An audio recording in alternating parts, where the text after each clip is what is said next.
सवाल ये पूछे कि भाई बंगाल का पहला गवर्नर कौन था, तो आधुनिक इतिहास में बंगाल का पहला गवर्नर, यह क्वेश्चन आपके सामने बन सकते हैं। ठीक है, ऐसी 50 क्लासेज आपके एग्जाम के लिए पर्याप्त है ना।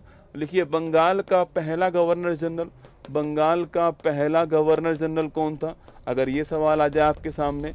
इसके अलावा सवाल पूछ सकता है कि भारत का पहला गवर्नर जनरल कौन था, एक डब्बा बना के एक साथ लिख दीजिए, भारत का पहला गवर्नर जनरल कौन था। सवाल पूछ सकता है कि भारत का पहला वायसराय कौन था, भारत का पहला वायसराय कौन था दोस्तों आपके।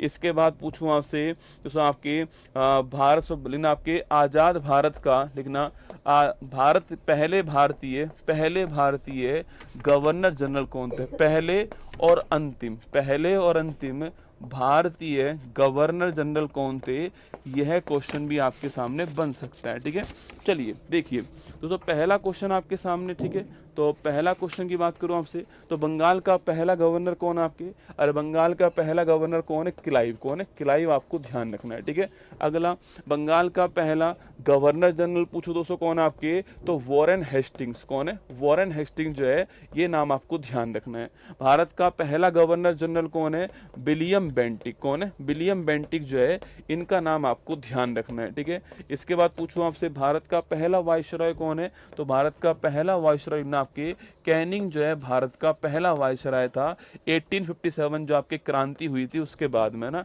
और पहले और अंतिम भारतीय गवर्नर जनरल कौन था आपके, सी राजगोपालाचारी का नाम नोट कीजिएगा। सी राजगोपालाचारी जो है, ये पहले और अंतिम भारतीय क्या थे, गवर्नर जनरल थे, आपको ध्यान रखना है। ठीक है,